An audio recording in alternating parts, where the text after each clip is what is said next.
Good morning. कैसे हो आप लोग। 12th क्लास की मैंने एक वीडियो बनाई थी, भारतीय इतिहास के कुछ विषय। ये भाग 1 है।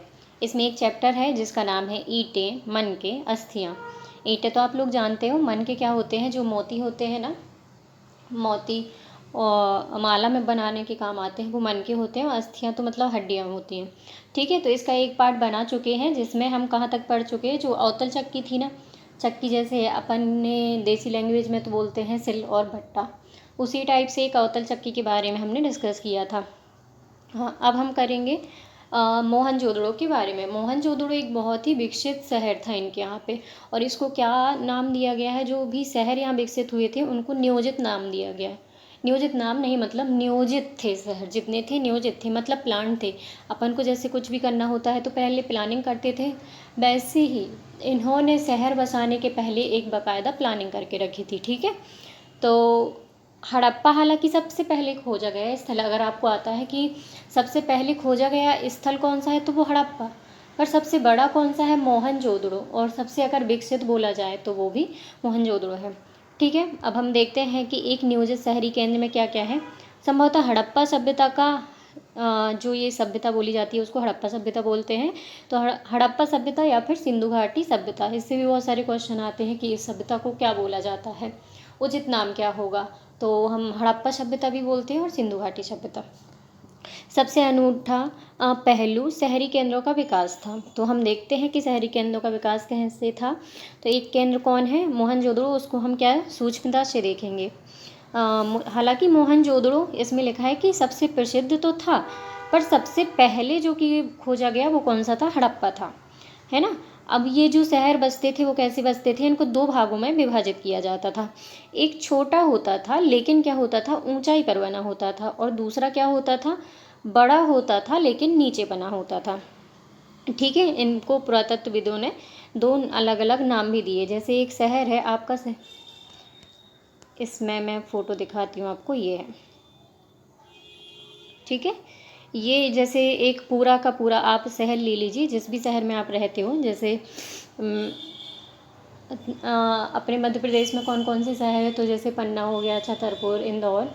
तो एक कोई सा भी शहर लीजिए, तो उसको क्या है, शहर को 2 भागों में बांटा था। एक तो दुर्ग, ये क्या है, छोटा है पर ये क्या है, ऊंचाई पर स्थित है। और एक निचला शहर, ये देखिए कितना बड़ा दिख रहा है, पर क्या है, ये नीचे स्थित है। ये दुर्ग कैसा है, ऊंचाई पर स्थित है। इस दुर्ग के बारे में क्या कहा गया है कि ये दुर्ग है, इसको ऊंचाई पर बनाया गया था। जैसे हम अभी नींव रखते हैं, नींव को कैसा ऊपर कर देते हैं, तो वैसे इसको बहुत ही ऊंचाई पर बनाया गया था। ठीक है, और ये समझ लीजिए, ये इसकी नींव हो गए और इसके ऊपर इसका विकास किया गया था, ये पूरे दुर्ग का। उसके बाद इस पूरे दुर्ग को एक दीवार से क्या कर दिया है, एक दीवार से घेर दिया गया था। ठीक है, उसके बाद निचला शहर है, वो भी हालांकि दीवार से घेरा था, पर इसको किसी भी ऊंचाई पर नहीं बसाया गया था। मतलब ऐसे मान लीजिए यहाँ पे, और इस पूरे निचले शहर को बसा दिया गया था। ठीक है, इसको भी हालांकि दीवार से घेरा गया है। और इसमें बहुत सारे आपको नाम मिलेंगे। यहाँ पे हाईलाइट नहीं हो रहे होंगे शायद आपको, मैं देखती हूँ, जूम करके दिखाती हूँ। ये देखिए, यहाँ पे ये देखिए DKG मिल रहा है, ये उत्तरी हिस्सा बोल दिया गया है, DKG एक दक्षिणी हिस्सा। तो ये क्या है, ये स्पेशली नाम है। इसमें नीचे मैप में लिखा गया है कि नक्शे पर रोमन लिपि के अक्षर उन विविध पुराविद क्या होते हैं, जो खोजबीन करते हैं या फिर पुरातात्विक वस्तुओं से क्या करते हैं, खोज करते हैं, उनके संकेत दिए गए हैं, जिन्होंने मोहनजोदड़ो के विविध क्षेत्रों की खुदाई की। अब देखो, मोहनजोदड़ो की वैसे तो अगर हम वो देखते हैं तो किसने की थी, रखालदास बनर्जी, है ना। और हड़प्पा की किसने की थी, दयाराम साहनी ने। ये मुख्य नाम है। पर और भी, मतलब जैसे ही इस क्षेत्र का विकास हुआ तो और भी लोगों ने यहाँ पर अपना योगदान दिया। जैसे यहाँ पर एक नाम मिलता है, क्या बोलते हैं, DK। एक DK क्षेत्र है यहाँ पर। HR क्षेत्र है और VS क्षेत्र है, ऐसे कुछ क्षेत्र हैं। ऐसे यहाँ पे देखिए HR क्षेत्र है, ये किस हरग्रीव्स का नाम आता है इतिहासकार का। यहाँ पर अपन देखेंगे तो DK क्षेत्र है, ये ABCD करके हैं। मतलब इनने कौन कौन से क्षेत्र की ये खोज की, तो उसको ABCD ऐसा नाम दिया। तो DK कौन है, एक क्या है, इनका नाम है के एन दीक्षित, है ना। के एन दीक्षित नाम है, तो इनका शॉर्ट फॉर्म में इन्होंने यहाँ पे डी के लिखा है। और एक और हम नाम यहाँ पे देखेंगे तो वी एस क्षेत्र, है ना। वी एस, ये यहाँ पे ये वत्स है, माधव स्वरूप वत्स है उनका नाम है। तो यहाँ पे ये बहुत सारे नाम हैं। मतलब अगर आपको आ जाता है मोहनजोदड़ो में उत्खनन किस किस ने की, उत्खनन मतलब खुदाई होती है, तो ये आप नाम लिख सकते हैं, ठीक है। अब हम चलते हैं नेक्स्ट पेज पे। तो ये देखिए, हड़प्पा की दुर्दशा के बारे में बताया था, जैसा कि हालांकि हड़प्पा सबसे पहले खोजा गया था, है ना। इसमें ईंट चुराने वालों, अब क्या होता है कि चोर तो हर जगह ही होते हैं, तो ईंट चुराने वाले जो होते हैं उन्हें बुरी तरह से इसको नष्ट कर दिया गया था। मतलब हड़प्पा भी इसी तरह विकसित था, पर ईंट चुराने वाले सोचो एक एक ईंट ले गए होंगे, तो उसकी जो पहले पूर्ण विकसित अवस्था थी वो नष्ट हो गई थी। 1875 में ही भारतीय पुरातत्व सर्वेक्षण जो है, उनके जर्नल कौन थे, अलेक्जेंडर कनिंगम, जिन्हें क्या कहा जाता है, भारतीय पुरातत्व का जनक। भारतीय पुरातत्व का जनक किसे कहा जाता है, अलेक्जेंडर कनिंगम को। तो उन्होंने लिखा था कि प्राचीन स्थल से ले जाई गई ईंटों की मात्रा लगभग कितनी थी, 100 मील लंबी लाहौर तथा मुल्तान के बीच की जो रेल पटरी है ना, उसके लिए ईंटें बिछाने के लिए पर्याप्त थी। सोचो अगर अपन एक रेल लाइन बनाते 100 मील की, जैसे कि इन्होंने एक दिया है कि लाहौर से मुल्तान तक, तो उसमें जितनी ईंटें लगती इतनी ईंटें यहाँ पर थी, है ना। इस प्रकार इस स्थल की कई प्राचीन संरचनाएं नष्ट कर दी गई। इसके विपरीत मोहनजोदड़ो क्या है, अभी भी संरक्षित अवस्था में है। अब हम जो पहले हम वो डायग्राम या फिर मानचित्र बोलेंगे, उसको मानचित्र देख चुके हो, उसमें क्या है, दुर्ग और निचला शहर के बारे में बताया गया है, तो इसको हम पढ़ते हैं। दुर्ग की ऊंचाई का कारण यह था कि यहाँ की जो संरचनाएं थी कच्ची ईंटों के चबूतरे पर बनी थी। मैंने बताया था जो ये न्यू बोले, तो वो क्या है, ये सोच लीजिए कच्ची ईंटों का क्या है, चबूतरा है, इसके ऊपर बनी थी, इसलिए उसकी ऊंचाई थी। दुर्ग को दीवार से घेर दिया गया था, जिसका अर्थ है कि इसे निचले शहर से अलग कर दिया गया था। अब न्यू के ऊपर जैसे हमने दुर्ग बना दिया, इसके ऊपर दीवार से घेर दिया, मतलब जो इसके इस पार संरचना है उससे हमने उसको अलग कर दिया, ठीक है। निचला शहर भी दीवार से घेरा गया था। इसके अतिरिक्त कई भवनों को ऊंचे चबूतरों पर बनाया गया था। ऐसा नहीं है कि वहाँ पे ऊंचे चबूतरे नहीं थे, वहाँ पे जैसे बहुत सारे अपन लोग घर हैं वो क्या बना लेते हैं, ऊंचे चबूतरों पर बना लेते हैं, तो यहाँ पर भी एक बहुत सारे घरों को ऊंचे चबूतरों पर बनाया गया था, ठीक है। जो एक नींव का काम करते थे, अभी भी अपने जैसे घर नीचे नीचे होता है तो हम एक क्या नींव बना देते हैं, पत्थर की नींव डालते हैं ना, वो अनुमान लगाया गया है कि यदि एक श्रमिक, अब यहाँ पे थोड़ी सी वो आ जाती है, क्या बोलते हैं, गणित आ जाती है कि अगर एक श्रमिक क्या करता, 1 घनीय मीटर मिट्टी ढोता होगा। एक श्रमिक अगर एक दिन में कितनी, 1 घनीय मीटर, कितनी, 1 घनीय मीटर मिट्टी ढोता होगा, तो मात्र आधारों को बनाने के लिए ही 40 लाख श्रमिक दिवसों, अर्थात बहुत बड़े पैमाने पर श्रम की आवश्यकता पड़ी होगी। ऐसा नहीं है कि यहाँ पर जैसे नॉर्मल घर ही बने हैं, और यहाँ पर बहुत सारी मिट्टी की आवश्यकता पड़ी होगी। इन्होंने कितना बताया है, 40 लाख श्रमिक दिवस। मान लीजिए कि एक श्रमिक कितना, एक दिन में हमने मान लीजिए 1 घनीय मीटर मिट्टी ढोता होगा, तो 1 घनीय मीटर मिट्टी, ये यहाँ पर अगर देख ली 1000 से 2400 किलोग्राम तक हो सकता है। ये अप्रॉक्स होता है, क्योंकि मिट्टी पर डिपेंड करता है कैसी मिट्टी होगी। तो सोचिए एक श्रमिक अगर मान लीजिए 1 घंटे में, हम नीचे का ही लेते हैं कि 1000 किलोग्राम या फिर 15, तो सोचिए एक दिन में 1000 किलोग्राम मिट्टी ढो रहा है, तो ऐसी कितनी मिट्टी की आवश्यकता, 40 लाख श्रमिक दिवसों। मतलब सोचिए 40 लाख अगर मजदूर काम करें तो इतनी मिट्टी यहाँ पर चाहिए थी, ठीक है। ये मतलब एक क्राइटेरिया बताया गया है कि यहाँ पर कितनी वो लगी है श्रमिक, मतलब श्रमिकों ने यहाँ पर कितना काम किया है, ये बताने की कोशिश की गई है।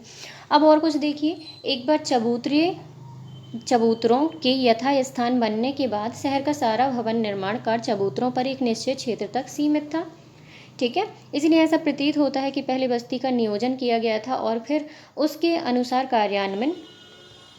नियोजन के अन्य लक्ष्यों में ईंट शामिल है, जो भले ही धूप में सुखाकर अथवा भट्टी में पकाकर बनाई गई हो, एक निश्चित अनुपात में होती थी, जहाँ लंबाई, चौड़ाई, ऊंचाई की क्रमशः 4 गुनी और दोगुनी होती थी। जहाँ लंबाई क्या है, चौड़ाई और ऊंचाई की क्रमशः कितनी होती थी, 4 गुनी और 2 गुनी। ठीक है, यहाँ पर इस प्रकार की ईंटें सभी हड़प्पा बस्तियों में प्रयोग में लाई गई थी। अब इसको नियोजित इसलिए बोला गया है क्योंकि बोला गया है कि यहाँ पर पहले है ना शहर का निर्माण नहीं हुआ था, बल्कि यहाँ पर क्या है, एक नियोजन हुआ था, प्लानिंग की गई थी, और इसमें पहले ही क्या हमने चबूतरों के निर्माण कर लिए थे। मतलब हमने एक ऐसा क्राइटेरिया दे दिया था कि इसके ऊपर ही घर बनेंगे, चबूतरों का निर्माण किया, उसके बाद यहाँ पे ऐसे घर निर्मित हो गए, जिससे क्या है, हमारी यहाँ से जैसे रास्ता जाना है, यहाँ से रास्ता हमको नाली निकालनी है, तो वो क्या है, बहुत ही अच्छे ढंग से बन सके। इसीलिए इसको क्या कहा गया है, नियोजित, है ना। क्योंकि कोई भी घर ऐसा नहीं है कि एक घर यहाँ बना दिया, एक घर यहाँ बना दिया, पूरी तरह से ये नियोजित है। और यहाँ पे ईंटों की बात की गई है, तो ईंटें भी पता है यहाँ पर एक समान मिली है। मतलब ये व्यवस्था भी बताती है कि अगर एक समानता है तो कहीं ना कहीं कोई ऐसी सत्ता थी जो इनको नियोजित करती थी। तो इन्होंने बताया है कि जैसे आपकी ऊंचाई है, तो ऊंचाई का आपकी 4 गुना है ना।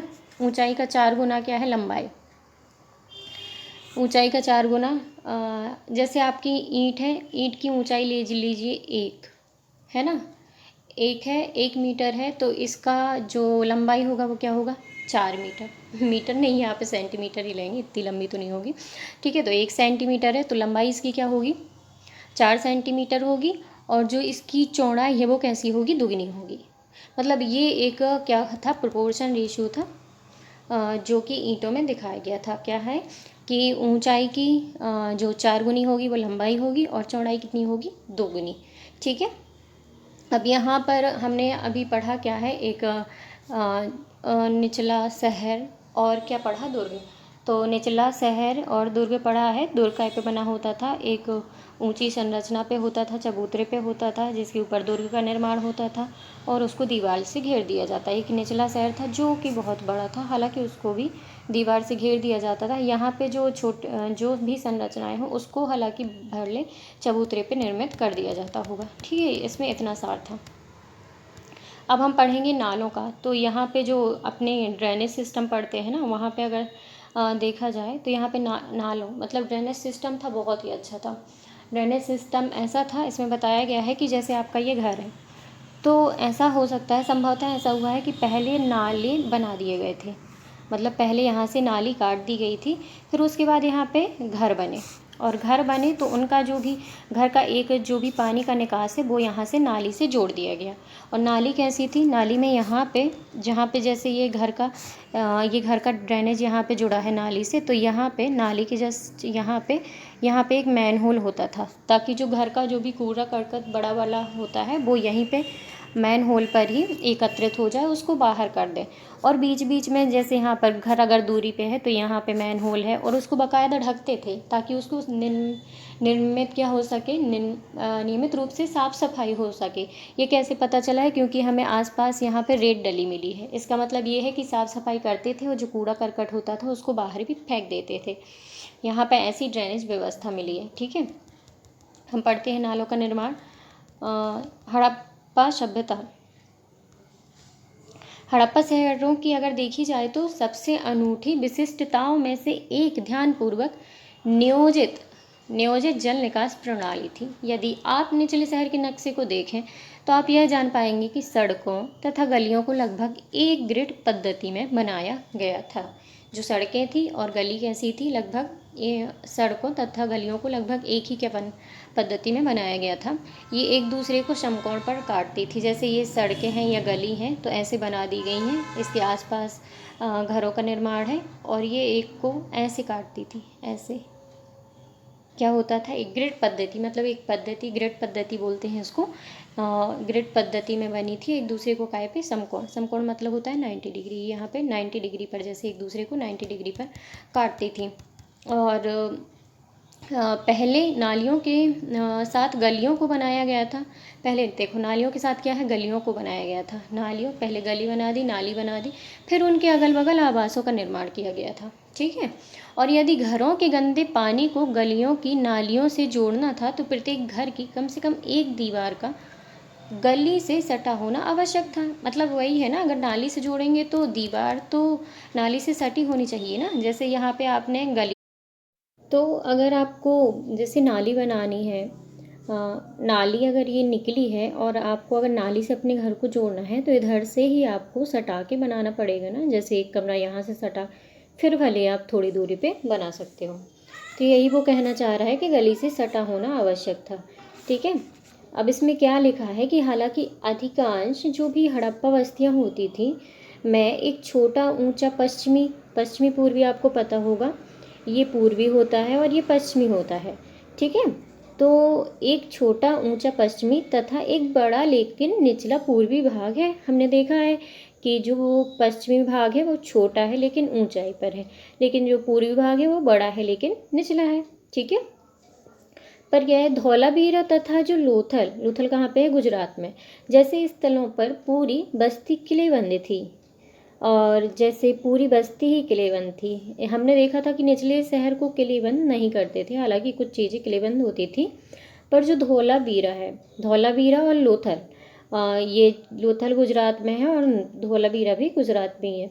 जैसे स्थलों पर पूरी बस्ती किलेबंद थी तथा शहर के कई हिस्से भी दीवारों से घेर कर अलग किए गए थे। और शहर के बहुत सारे हिस्से हैं उनको भी क्या है, अलग से घेर के अलग किया गया था, मतलब उनको सेपरेट कर दिया गया था। ठीक है। और दीवारों से घेर कर, लोथल में दुर्ग दीवार से घिरा तो नहीं था पर कुछ ऊंचाई पर बनाया गया था। लोथल में क्या विशेषता बताई गई है कि ये दीवार से तो नहीं घिरा था, पर जो दुर्ग था उसको क्या है, कुछ ऊंचाई पर बनाया गया था। ठीक है। दुर्ग आपको पता है जो ऊंचाई पर रहता था वही है, पर इसको क्या है, हमने क्या किया था कि इसको दीवार से नहीं घेरा था, जबकि हर जगह की हमने विशेषताएं क्या देखी हैं कि हर जगह दीवार से घेरा रहता था। ठीक है। इसके बाद क्या देखते हैं हम, इसके बाद हम देखते हैं कि गृह स्थापित, गृह मतलब घर होता है, तो यहाँ पे घर कैसे बने होते थे। ठीक है। तो मोहनजोदड़ो का जो निचला शहर है ना, आवासीय भवनों के उदाहरण प्रस्तुत करता है। हमने देखा है निचला शहर जो होता है उसमें आवासीय भवन होते हैं। ठीक है। इनमें से कई एक आंगन पर केंद्रित थे। एक आंगन पर केंद्रित घर कौन सा होता है, जैसे ये पहले अपने अभी भी जो बनते हैं घर ग्रामीण क्षेत्रों में वो ऐसे रहती है, यहाँ आंगन, यहाँ आसपास क्या हो गए, कमरे हो गए, तो ये क्या होता था, एक आंगन केंद्रित। आपने मूवियों में भी देखा होगा कि जो साउथ की या ग्रामीण क्षेत्र का परिवेश जिसमें दिखाता है तो उसमें एक आंगन जरूर रहता है। ठीक है। तो एक आंगन पर केंद्रित थे जिसके चारों ओर कमरे बने थे। संभवतः आंगन काय के लिए, तो खाना पकाने और कताई करने जैसी गतिविधियों को का केंद्र था। ठीक है। आंगन में क्या होता था, खाना पकाते, कताई करते, जो भी काम होता है वो आंगन में ही तो करते हैं क्योंकि वहाँ पे उजेला रहता है। ठीक है। खासतौर से गर्म और शुष्क मौसम में, है ना, गर्मी में अपन लोग बाहर बैठते हैं ना, काम करते हैं, वैसे यहाँ का एक अन्य रोचक पहलू लोगों द्वारा अपनी एकांतता को दिया जाने वाला महत्व था। भूमि तल पर, अभी मैं बताती हूँ एकांतता क्या है। भूमि तल पर बनी दीवारों में क्या क्या है, खिड़कियाँ नहीं है। इसके अतिरिक्त मुख्य द्वार से आंतरिक भाग तथा आंगन का सीधा अवलोकन नहीं किया जा सकता था। एकांतता प्रेमी थे ये लोग। मतलब ये नहीं है कि हमेशा ही बाहर बैठ के लोग बातें कर रहे हैं, जो जो आजकल चलता है दूसरे के घर में देखा देखी, झांका झांकी, वो ये लोग नहीं करते थे। इनकी तो क्या था कि जो जैसे ये लोग 2 मंजिल घर भी बनाते थे, तो जैसे एक पहला मंजिल है ना, तो इसमें खिड़कियाँ ही नहीं रखते थे। खिड़कियाँ ही नहीं रखेंगे तो नीचे से लोग बाग देखेंगे क्या। ठीक है। तो जो पहली मंजिल थी उसमें खिड़कियाँ भी नहीं रहती थी। और जैसे इनका घर है, जैसे यहाँ पे इनने आंगन बना दिया और यहाँ पे इनका ये बहुत सारे कमरे हैं, तो मतलब गेट ऐसा होता था कि जहाँ से आंगन नहीं दिखे, मतलब सीधा आप अवलोकन नहीं कर सकते हो। यहाँ कहीं गेट बना दिया ताकि आप अंदर का कुछ नहीं देख पाओ। तो ये क्या हो गया, एकांतता प्रेमी वाले थे भैया, एक दूसरे की चुगली उगली नहीं करते थे। ठीक है। अब घर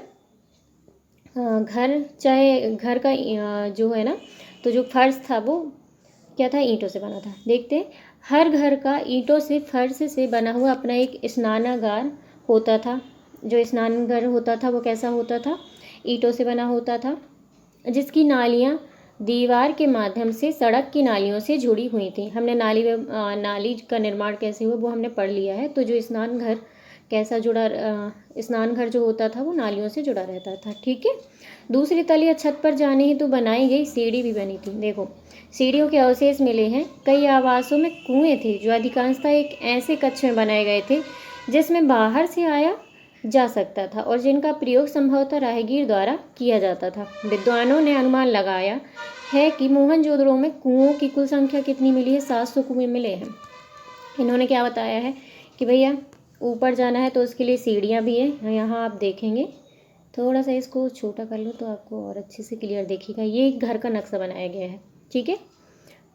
तो यहाँ पे सीढ़ियाँ लगी हुई हैं, आप देखिए सीढ़ियाँ लगी हैं काहे के लिए? ऊपर जाने की। हालांकि ऊपर का नक्शा तो नहीं मिल पाया है क्योंकि ऊपर का जो भी वो था नक्शा तो खैर हम बना सकते हैं, पर जो अवशेष हैं वो नहीं मिल पाए हैं क्योंकि वो ढह गए हैं, है ना। और जब अगर सीढ़ी लगी है तो ऊपर जाने के लिए तो ऊपर कुछ तो राही होगा ना, ये अनुमान लगाया गया है। और कहते हैं कि ये जैसे यहाँ ये बाहर है ना, बाहर से यहाँ से दरवाज़ा होगा तो यहाँ पे कुआं बना देते थे ताकि बाहर से राहगीर आए, अपना पानी पिए और चले जाएं। मतलब कोई रोक टोक नहीं थी, अपना जो भी पानी आनी है आप पियो और चले जाओ, कोई ऐसा नहीं था। ठीक है। तो ये इनके कैसे थे? आपने देखी कि आवासीय भवन कैसे होते थे। सामान्यतः अगर आपको डिस्कस किया जाए तो आवासीय शहर कैसे होते थे? 2 मंजिला होते थे, लगभग 2 मंजिला होते थे। ऊपर जाने के लिए सीढ़ियाँ थी। हर घर में क्या था? स्नानघर था। स्नानघर नालियों से जुड़ा रहता था और बाहर के ही एक जो क्षेत्र होता था या हम बोले कमरा होता था, उसमें कुएं रहता था ताकि राहगीर भी पानी पी सके, है ना। यहाँ पर बहुत सारी कुओं के भी स्रोत मिले हैं और एक आंगन केंद्रित भी होते थे, जिसके एक आंगन हो गया और आजू बाजू में क्या बना दिए? कमरे बना दिए। और क्या थे? एकांतता प्रेमी थे, मतलब बाहर से आपको कोई देख नहीं सकता था। ठीक है। तो ये हमने देख लिया। अब थोड़ा सा एक ये दिया गया है, ये आपके इन्होंने मैके साहब हैं, अर्नेस्ट मैके, इन्होंने भी सिंधु घाटी सभ्यता की खोज की है, अर्नेस्ट मैके।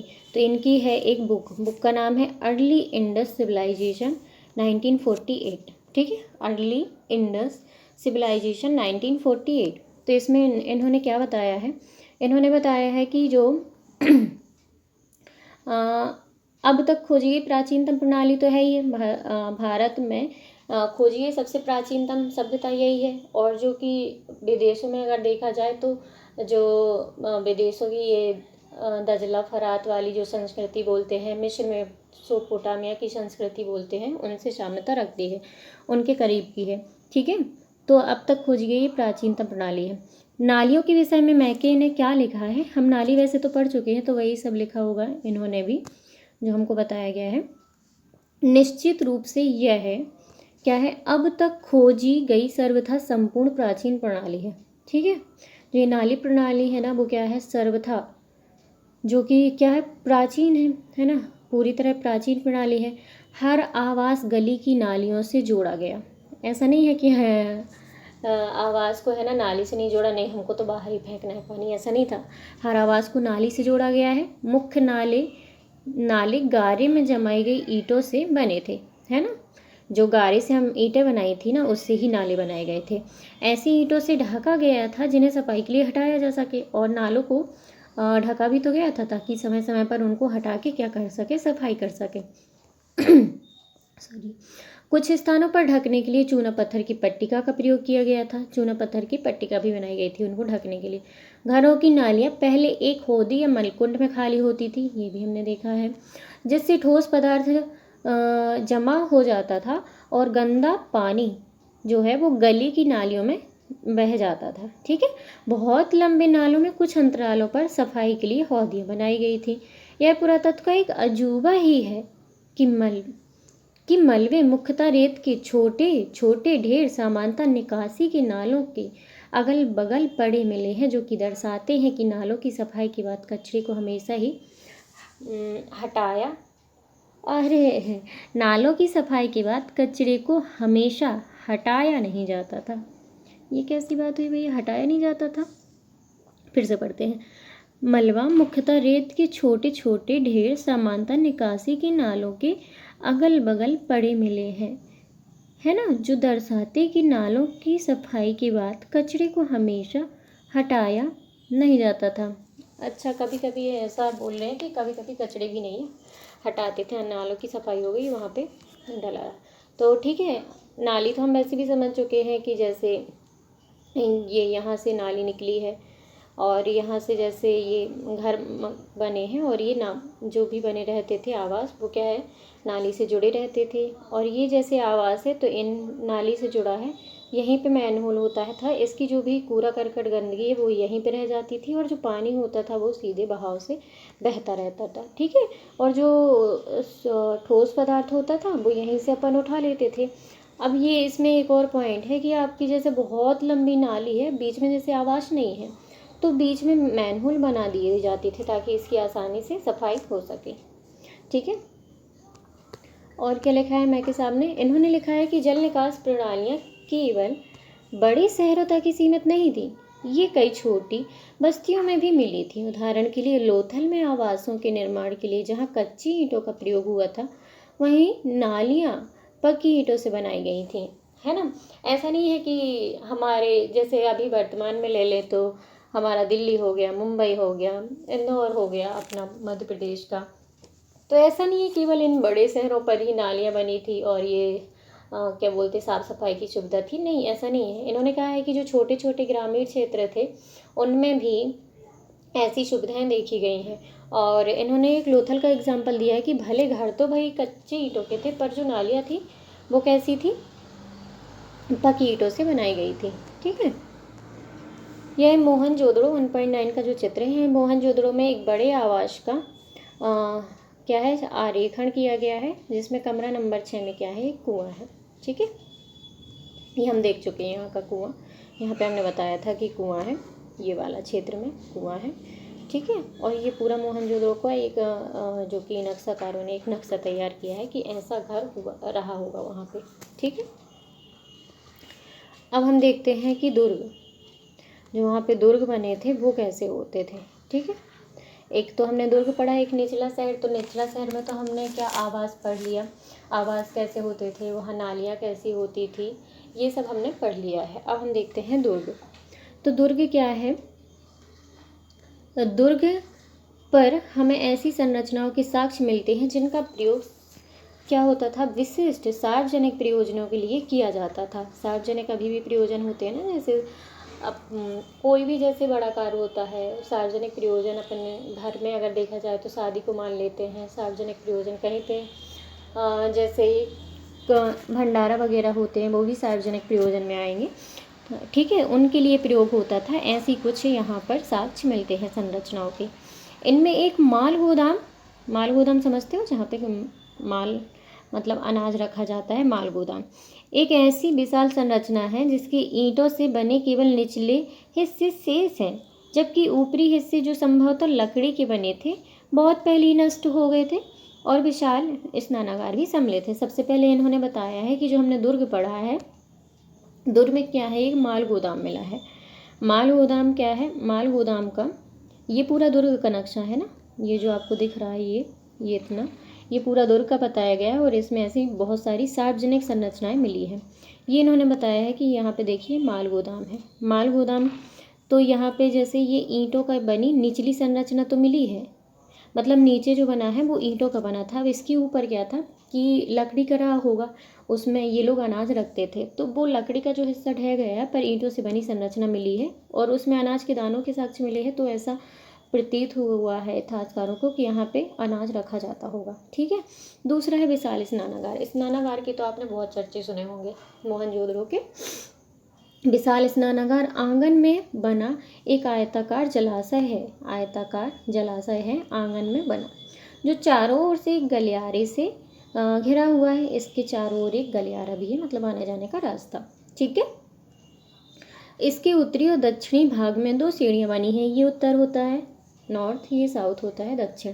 तो इसके यहाँ पे भी सीढ़ियाँ बनी हुई हैं और यहाँ पे भी, मतलब उत्तर दक्षिण में क्या बना है, सीढ़ियाँ बनी हुई है। जलाशय के किनारे पर ईंटों को जमा कर तथा जिप्सम के गारे के प्रयोग से इसे जलबद्ध किया गया था।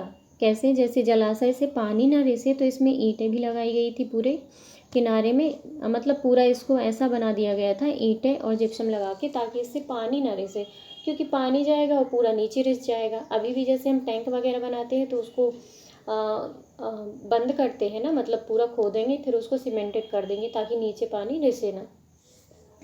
तो ऐसा ही ये है कि इन्होंने ये जो आयताकार जो क्षेत्र था इसको बाकायदा ईंटों से इन्होंने वो बंद करके रखा था और इसके ऊपर जिप्सम लगा के रखा था ताकि पानी रिसे नहीं। जिप्सम इनके इसके जो है तीनों ओर कक्ष बने हुए थे। इनमें से एक में एक बड़ा कुआं था। तीनों ओर क्या था, जैसे जलाशय है तो जलाशय के तीनों ओर क्या बना दिए, तीन ओर है ना, क्या बना दिए, कक्ष बना दिए। इनमें से एक कक्ष में एक बहुत बड़ा कुआं भी था। ठीक है, और क्या है, जलाशय से पानी एक बड़े नाले में बह जाता था, और जो जलाशय, जैसे जलाशय का पानी गंदा हो गया तो बड़े नाले में बह जाता था। ये है स्विमिंग पूल, समझ लो कि स्विमिंग पूल है, उसमें पानी भर देते हैं, जब वो पानी गंदा हो जाता है तो इसको क्या कर देते हैं, बहा भी देते हैं। मतलब ये कृत्रिम था, प्राकृतिक नहीं था। ठीक है, विशाल स्नानागार जो है वो कृत्रिम था। इसके उत्तर में एक गली की दूसरी ओर एक अपेक्षाकृत छोटी संरचना थी। इसकी एक गली के, जैसे एक गली है तो इसकी दूसरी ओर एक छोटी संरचना थी जिसमें क्या थे, 8 स्नान घर बनाए गए थे। कितने, 8 स्नान घर बनाए गए थे एक गली के बगल से। एक गलियारे के दोनों ओर 4-4 स्नानागार बने थे, और एक गलियारे के दोनों ओर क्या था, 4-4 स्नानागार बने थे, 4 एक साइड 4 एक साइड। ठीक है, प्रत्येक स्नानघर से नालियाँ गलियारे के साथ बने एक नाले में मिलती थी, और गलियारे की बगल से ही नालियाँ गई थी। यहाँ पे जैसे एक गलियारा है उसके बगल से ये अपना वो बना है, क्या बोलते हैं, स्नान घर नहीं, एक मिनट,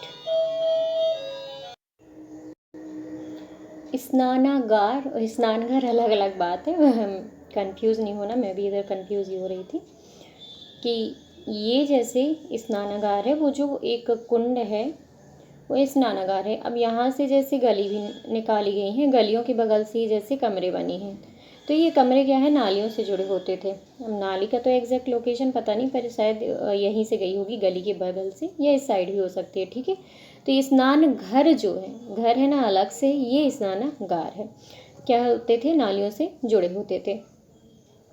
ठीक है, इस संरचना का अनोखापन तथा दुर्ग क्षेत्र में कई विशेष संरचनाओं के साथ इनके मिलने से इस बात का संकेत मिलता है कि इसका प्रयोग किसी प्रकार के विशेष अनुष्ठानिक स्नान के लिए किया जाता था। अब ये स्नानागार मिला है तो कोई ऐसी बात तो है नहीं कि भैया कोई अलग अलग एक इंसान है उसने बढ़िया स्नानागार बना लिया है, ऐसा नहीं है। इतिहासकारों ने ये माना है कि ये क्या था, विशिष्ट कोई भी सार्वजनिक समारोह होता था तो उसके लिए हो सकता है यहाँ पर लोग एकत्रित होते हों और इसमें स्नान करके वो कार्य संपन्न करते हो, ऐसा इतिहासकारों का मानना है। जो स्नानागार मिला है, स्नानागार तो बहुत ही फेमस है, मतलब ये एक विशिष्ट लक्षण ही माना गया है यहाँ का। और इसकी फ़ोटो भी है, मैं लाई हूँ, ये देखिए। ये जो आपने पढ़ा है ना कि बीच में जैसे एक स्नानागार होता था, इसको क्या है, ईंटों और जिप्सम से बंद किया गया है ताकि नीचे पानी रिसे नहीं। और यहाँ पे आप देख रहे हैं ये अपन ने नॉर्थ और साउथ, मतलब उत्तर और दक्षिण में क्या, यहाँ से नीचे आने के लिए यहाँ से सीढ़ियाँ थी, यहाँ कहीं से ये क्या है, गली है, आप देखा ना चारों तरफ इसके गली थी, और यहीं पे आसपास हो सकता है ये जो है ना, ये देखिए ये क्या बने हुए हैं, स्नान घर। अभी इसका ये मिट चुके हैं, पर ये देखिए स्नान घर बने दोनों साइड, एक साइड 8 मिले थे। ठीक है, और इनको नालियों से जोड़ा गया था। अब यहीं कहीं क्या बोलते हैं ये लोग कि यहीं आसपास एक जैसे कमरा था ना, मान लीजिए यहाँ पे, तो यहाँ पे एक बहुत बड़ा क्या है, कुआं मिला है। कुएं से ही पानी यहाँ पर लाया जाता था। फिर जब ये पानी गंदा हो जाता था ना, तो इसको यहाँ से, पहले तो हम जैसे कोई भी संरचना मान लीजिए यहाँ से बंद है, ठीक है, यहाँ से इसको पूरा अपन ने बंद करके रखा है, पर इसको है ना खोल देते थे और इधर से ऐसा गंदा पानी निकल जाता था। ठीक है, इसमें वो क्लियर नहीं है कि कहाँ से निकलता था, पर एक जगह इन्होंने ऐसी बनाई थी कि उधर से पूरा गंदा पानी निकाल देते थे और कुएं से यहाँ पे भर देते थे। ये है मोहनजोदड़ो। ये देखिए ऐसी संरचनाएं मिली हैं ईंट देखिए लगभग लगभग। और ये तो पुरातत्वविदों ने क्या किया है कि इसका वो किया है, जैसे ये संरचनाएं बहुत ही ढह गई होंगी तो इनको लगाया गया होगा। पुरातत्वविदों ने अभी इतना सहेज के रखा है, नहीं तो ये मिलती भी नहीं। ठीक है, तो ये क्या हमने पढ़ लिया, हमने पढ़ लिया कि यहाँ पर कैसा भवन था, कैसा दुर्ग था, ठीक है, कैसे नाले बने थे। तो अगर आपको आ जाए कि एक बताइए कि नियोजित शहरी केंद्र या फिर नियोजित शहरी केंद्र या फिर मोहनजोदड़ो का विस्तृत वर्णन कीजिए, कुछ भी ऐसा क्वेश्चन आता है तो आपको सबसे पहले शहर के बारे में बताना है कि क्या है। एक चीज़ ले लेती हूँ मैं, आपको बताना है पहला कि एक हमने दुर्ग देखा था, ठीक है, एक हमने क्या देखा था, निचला शहर, ठीक है, निचला शहर देखा था। इसके बारे में हमने बहुत सी डिटेल से चर्चा की है। दुर्ग में क्या था, दुर्ग ऊंचा रहता था, है ना, छोटा रहता था, दीवार से घिरा होता था। जबकि जो निचला शहर होता था, निचला शहर बड़ा होता था, दीवार से घिरा नहीं रहता था, पर कहीं कहीं पे ये दीवार से घिरा भी दिखता है, ठीक है। और कुछ हमने इसके एग्जाम्पल भी दिए थे, जैसे कि लोथल हो गया, है ना। और अगर आप नाम लिख सको इतिहासकारों के तो वो भी अच्छे नंबर आपको दिला सकता है, ठीक है। फिर दूसरा पॉइंट अपने को क्या लिखना है कि यहाँ पे क्या थे, नालों का निर्माण बहुत अच्छे थे। अनियोजित शहरी केंद्र पूछा जाता है तो ठीक है, नालों का निर्माण बहुत अच्छे से था। फिर अपने को लिखना है भवन गृह स्थापत्य कैसा था, वो भी हमें लिख देना है कि, है ना, 2 मंजिला होते थे, ऊपर जाने के लिए श्रेय वो होता था, एकांतता, प्रेमी थे, बाहर है, कुएं था, बाहर क्या था, कुआं था ताकि राहगीर भी आकर पानी पी सके, है ना, एकाग्न केंद्रित थे। फिर और हम क्या लिख सकते हैं, और हम लिखेंगे दुर्ग के बारे में, ठीक है ना। दुर्ग के बारे में हमने 2 विशाल संरचनाएं पढ़ी है, एक हमने माल गोदाम पढ़ी है, एक हमने विशाल स्नानागार पढ़ा है, और भी बहुत सारी चीज़ें मिली हैं। पर ये जो दोनों चीज़ है बहुत ही विशेषता रखती है, क्योंकि ये है ना एक प्रकार की ऐसी संरचना है जो कि बाद के वर्षों में भी नहीं मिली, है ना। अनाज को एकत्रित करके रखना, है ना, और विशाल स्नानागार, ये बहुत ही महत्वपूर्ण संरचनाएं हैं जो मोहनजोदड़ो से मिली हैं। और ये भी आता है कि ये विशाल स्नानागार कहाँ से प्राप्त हुआ है, तो ये मोहनजोदड़ो से ही हुआ है, ठीक है। ये हड़प्पा में, आप बिल्कुल कंफ्यूज नहीं होना कि हड़प्पा में मिला होगा, नहीं, मोहनजोदड़ो में ही मिला है विशाल स्नानागार। तो आई होप से समझ में आया होगा, है ना। और जो कुछ गलती है तो उसको माफ़ कीजिए, और जो कुछ आपको पूछना है वो आप कमेंट में पूछ सकते हैं, और सलाह भी दे सकते हैं कि मैम ऐसा करिए, तो मैं उस पर काम करूँगी।